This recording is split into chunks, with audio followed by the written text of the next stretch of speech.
புத்தாண்டு வாழ்த்துக்கள்.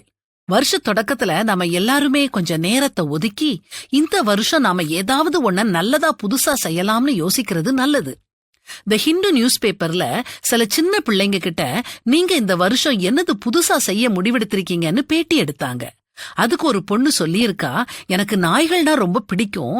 ரோட்ல நிறைய நாய் அனாதையா அலையுது. அதுல ஒரு நாயை நான் தத்தெடுக்க போறேன். செல்லப்பிராணிகளை வளர்க்க ஆசைப்படும் என் ஃப்ரெண்ட்ஸையும் தத்தெடுக்க சொல்வேன். ஒரு பையன் இப்படி சொல்லியிருக்கான், நான் குப்பைய ரோட்ல போட மாட்டேன், தண்ணியையும் எலக்ட்ரிசிட்டியையும் வேஸ்ட் பண்ண மாட்டேன், கெட்ட வார்த்தை பேச மாட்டேன்.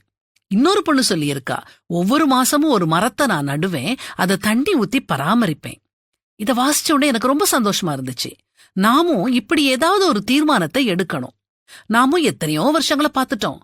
வருஷ தொடக்கத்துல நாம ஏதாவது ஒரு தீர்மானம் எடுத்திருப்போம். ஆனா 2 மாசம் முடியறதுக்குள்ள நாம என்ன தீர்மானம் எடுத்தோம் அப்படிங்கறதையே மறந்திருப்போம். அவ்வளவு அலட்சியம் நமக்கு. தீர்மானம் எடுக்கிறது மாத்திரம் இல்ல, அதை நாம எப்படி நடைமுறைப்படுத்தணும் அப்படிங்கறதையும் நாம முடிவெடுக்கணும்.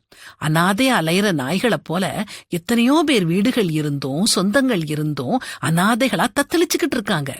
வாரத்துக்கு ஒரு தடவை அப்படிப்பட்டவங்களை சந்திச்சு பேச, அவங்க பேசுறத கேட்க நாம தீர்மானம் செய்யலாமே.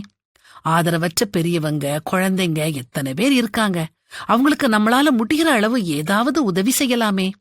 மரங்களை நடுறது மாதிரி கடவுளுடைய வார்த்தைகளை, நல்ல ஒழுக்கங்களை அவங்க மனங்கள்ல நாம நட்டு பேணி பாதுகாக்கலாமே. இந்த வருஷமாவது ஏதாவது ஒன்ன உருப்படியா செய்வோம். இன்னைக்கே கொஞ்ச நேரத்தை ஒதுக்கி நாம என்ன செய்ய போறோங்கிறத பற்றி திட்டமிடுவோம். நம்முடைய சொந்த பலத்தால நம்மளால எதையுமே செய்ய முடியாது. நாம செய்ய வேண்டியதை சரியா செய்ய நமக்கு பலத்தையும் தைரியத்தையும் தர கடவுள்கிட்ட கேட்போம். உன் சுய புத்தியின் மேல் சாயாமல் உன் முழு இருதயத்தோடும் கர்த்தரில் நம்பிக்கையாயிருந்து உன் வழிகளிலெல்லாம் அவரை நினைத்துக்கொள். அப்பொழுது அவர் உன் பாதைகளை செவ்வைப்படுத்துவார். 2021 ஜனவரி மாசம் முதல் நாள் இப்படி ஒரு தீர்மானத்தோட ஆரம்பிப்போமா?